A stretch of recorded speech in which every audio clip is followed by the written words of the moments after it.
आकाशवाणी मध्य प्रदेश से प्रस्तुत हैं प्रादेशिक समाचार।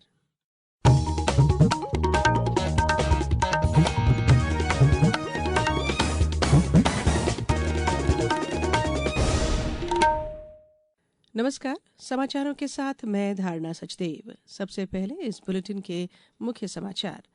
केंद्रीय मंत्री नितिन गडकरी ने विदिशा में 4,400 करोड़ रुपए की 8 सड़क परियोजनाओं का लोकार्पण और शिलान्यास किया।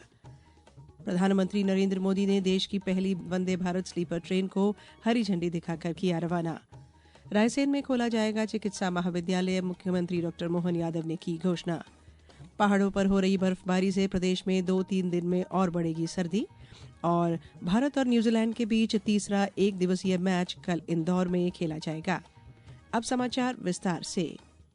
केंद्रीय सड़क परिवहन और राजमार्ग मंत्री नितिन गडकरी, केंद्रीय मंत्री शिवराज सिंह चौहान और मुख्यमंत्री डॉ मोहन यादव ने आज विदिशा में आयोजित कार्यक्रम में 4,400 करोड़ रुपए से अधिक की लागत वाली कुल 181 किलोमीटर लंबी 8 सड़क परियोजनाओं का लोकार्पण और शिलान्यास किया। इसके साथ ही 3 नए ड्राइविंग ट्रेनिंग सेंटर की भी शुरुआत की गई।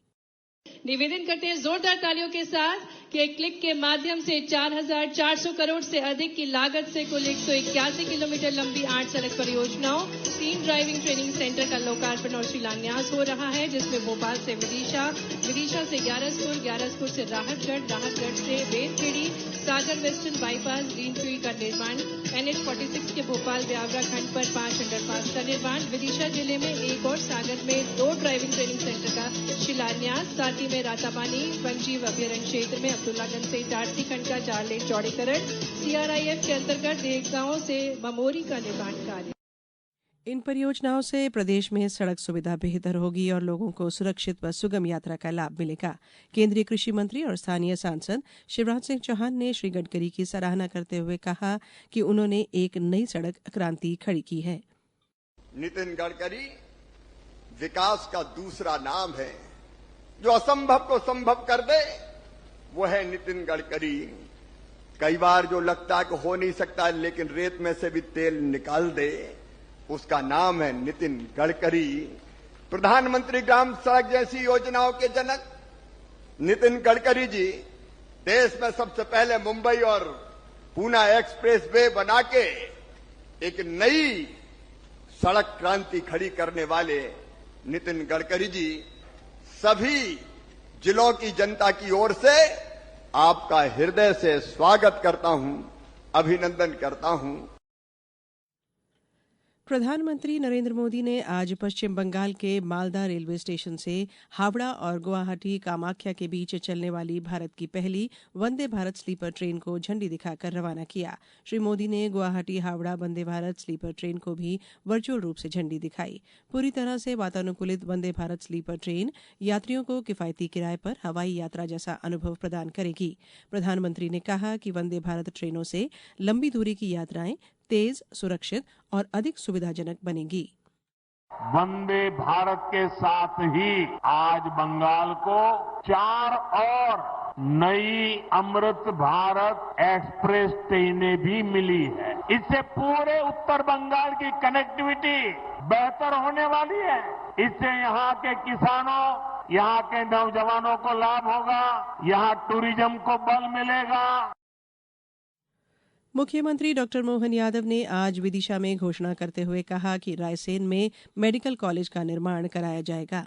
उन्होंने कहा कि इस चिकित्सा महाविद्यालय से न सिर्फ क्षेत्र में स्वास्थ्य सुविधाओं का विस्तार होगा, बल्कि चिकित्सा शिक्षा को नई मजबूती मिलेगी। साथ ही साथ रायसेन की मेडिकल कॉलेज की बात आपने कही है। रायसेन में भी मेडिकल कॉलेज बनाया जाएगा और जल्दी से इस संबंध में जो प्रक्रिया है वो सब कुछ करने के लिए तैयार रहेंगे। प्रदेश के पंचायत और ग्रामीण विकास व श्रम मंत्री प्रहलाद सिंह पटेल ने आगरमालवा जिले की ग्राम बैजनाथ निपानिया में आयोजित पंचायत पदाधिकारी सम्मेलन को संबोधित करते हुए कहा है कि प्रधानमंत्री नरेंद्र मोदी के नेतृत्व में देश में चहुं ओर विकास की बयार बह रही है। उन्होंने सरपंचों और सचिवों से आह्वान किया कि पंचायत स्तर पर पौधारोपण और जल संरक्षण के कार्यों को प्राथमिकता दें। श्री पटेल ने कहा कि पंचायतों में विकास कार्यों के लिए धन की कोई कमी नहीं है। पिछले वर्षों में सरकार ने पंचायतों के अधिकारों में वृद्धि के साथ खर्च की सीमा भी बढ़ाई है। पंचायत भवन 2 मंजिला और 3 मंजिला बनाए जा रहे हैं।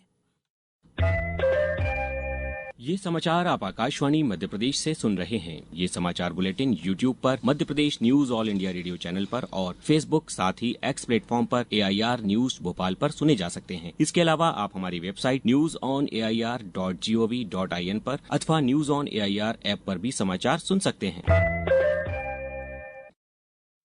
ब्रेक के बाद एक बार फिर आप सभी का स्वागत है। केंद्रीय महिला और बाल विकास विभाग की राज्य मंत्री सावित्री ठाकुर ने कहा है कि प्रधानमंत्री नरेंद्र मोदी के नेतृत्व में देश और प्रदेश निरंतर प्रगति के पथ पर अग्रसर है।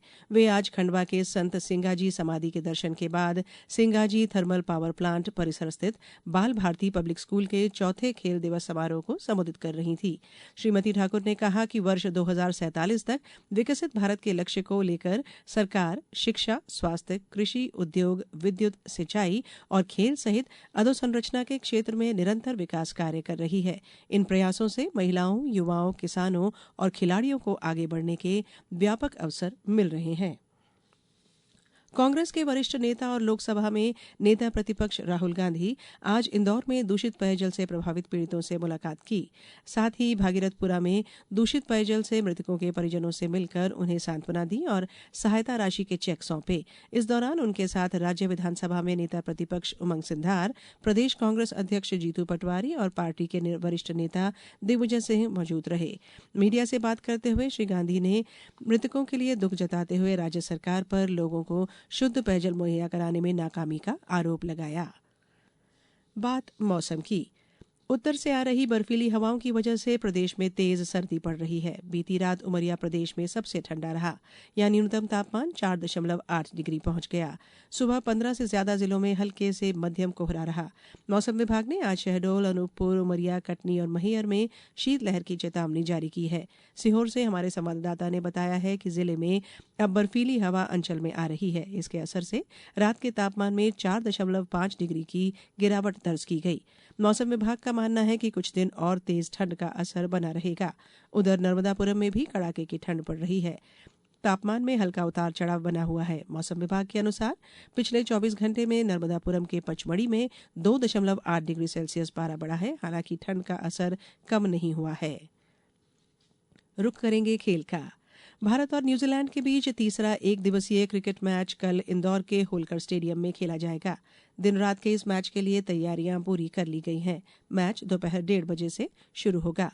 3 मैचों की श्रृंखला में दोनों टीमें 1-1 से बराबर है।